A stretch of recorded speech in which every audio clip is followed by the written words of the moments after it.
Shalom saudara, hari ini kita akan kembali merenungkan firman Tuhan dari Yakobus 2 ayat 14 sampai 16 dengan judul Iman dan Perbuatan. Saudara, beberapa belas tahun yang lalu ketika putri saya masih bersekolah di TKP dan saya baru saja pulang dari bekerja, masih di atas motor dia berlari menghampiri saya dan berkata, "Mama, aku tadi belajar lagu baru loh," katanya. Kemudian saya menjawab dia, "Oh ya? Lalu apa tuh lagunya?" Dia berkata, "Dengar baik-baik ya, saya akan menyanyikannya." Lalu dia mulai menyanyikan lagu ini. Bukan lagu yang lama, bukan lagu yang baru, tetapi kalimatnya diubah. Dia berkata demikian, "Apa yang dicari mama? Uang. Apa yang dicari mama? Uang. Apa yang dicari mama? Siang, malam, pagi, petang. Uang, uang, uang. Bukan Tuhan Yesus." Saudara, ketika dia menyanyikan lagu itu, saya yakin dia tidak sedang menyindir saya. Karena memang beberapa waktu itu saya tidak bisa memperhatikannya dengan penuh. Mengingat saat itu ada sebuah event penapisan pendeta yang harus saya tangani. Dan saya harus pergi pagi-pagi mengantarkan putri saya ke sekolah, kemudian saya ngantor, bahkan terkadang belum sempat untuk menjemputnya karena ada sesuatu dan lain hal yang harus saya selesaikan. Kemudian saya menitipkannya dengan ibu gurunya di sekolah. Atau terkadang saya menitipkan dia di rumah teman yang waktu itu masih ada pastori. Saudara, waktu itu pastori masih dekat dengan gereja, tetapi saat ini sudah tidak ada pastori.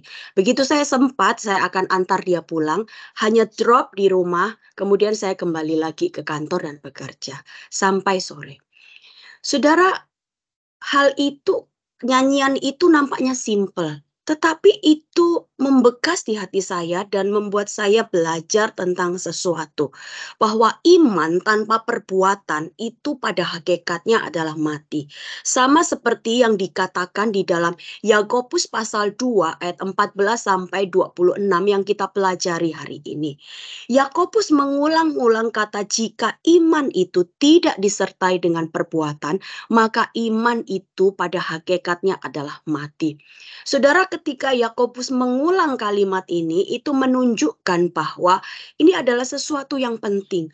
Orang percaya tidak hanya mengatakan aku percaya kepada Kristus, tetapi kehidupannya, satu perubahan, bahkan juga interaksinya dengan orang-orang di sekitarnya juga harus diwujud nyatakan dengan kasih sama sebagai bagian daripada buah roh. Nah, saudara, ketika putri saya melihat saya melayani Tuhan tetapi abai dengannya, dan itu terkonfirmasi ketika gurunya mengingatkan saya, melayani all out itu boleh, tetapi jangan abai dengan mana. Kasihan kan, setiap hari dia harus tunggu sampai semua temannya pulang baru dia dijemput. Tapi guru itu mengingatkan kembali, jangan pula sebaliknya. Anak terus menjadi alasan sehingga kita abai untuk melayani dan juga bekerja dengan all out.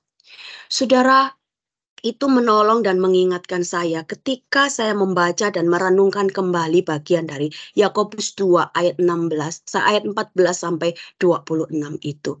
Jika iman itu tidak disertai perbuatan, maka iman itu pada hakikatnya mati.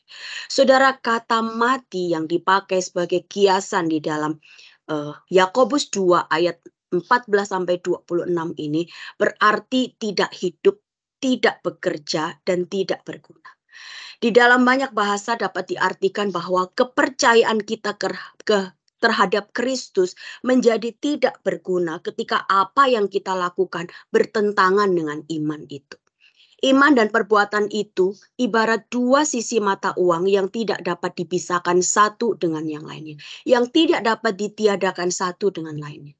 Dan dengan cara yang sama, maka iman dan perbuatan yang nyata itu merupakan dua hal yang juga tidak bisa dipisahkan satu dengan lainnya dalam kehidupan orang percaya. Jika tidak demikian, maka orang akan menyebut kita NATO, no action, talk only. Orang Pontianak berkata, ngomong jak, tak ada yang dibuat. Saudara, Firman Tuhan hari ini mengingatkan Anda dan saya, bagaimana kehidupan kita sebagai orang percaya sudah memberkati orang-orang di sekitar kita. Adakah perubahan hidup ke arah yang positif dalam diri saudara sejak saudara menjadi murid Kristus? Adakah Anda peka melihat kebutuhan-kebutuhan orang-orang di sekitar saudara, baik itu suami, istri, anak-anak, orang tua, jemaat, dan banyak lagi orang-orang yang Tuhan hadirkan di dalam hidup Anda? Saudara, biarlah firman Tuhan ini juga meneguhkan dan menguatkan kita. Bagaimana iman kita juga kita aplikasikan di dalam perbuatan kita. Sehingga orang melihat Kristus yang hidup di dalam hidup Anda. Biarlah Tuhan memberkati setiap kita dengan firman-Nya. Mari kita berdoa. Bapa di dalam surga, terima kasih untuk firman-Mu hari ini. Mampukan kami untuk menjadi pelaku firman itu. Sehingga iman kami di dalam Kristus boleh kami wujud nyatakan di dalam kehidupan sehari-hari. Memperhatikan, mengasihi, mengampuni, menguatkan orang-orang di sekitar kami yang membutuhkan. Tuhan, kami menyerahkan setiap jemaat. Setiap kami yang mendengarkan berita ini. Injil ini. Kami mohon supaya Engkau juga akan terus menolong, menopang, dan memberkati dalam tiap-tiap hal yang mereka lakukan. Sehingga iman di dalam Kristus itu sungguh-sungguh nyata dan orang boleh melihat kami. Melihat Kristus yang hidup di dalam hidup kami. Terpujilah Engkau Bapa di surga. Di dalam nama Tuhan Yesus kami berdoa. Amin. Tuhan memberkati setiap kita. Amin.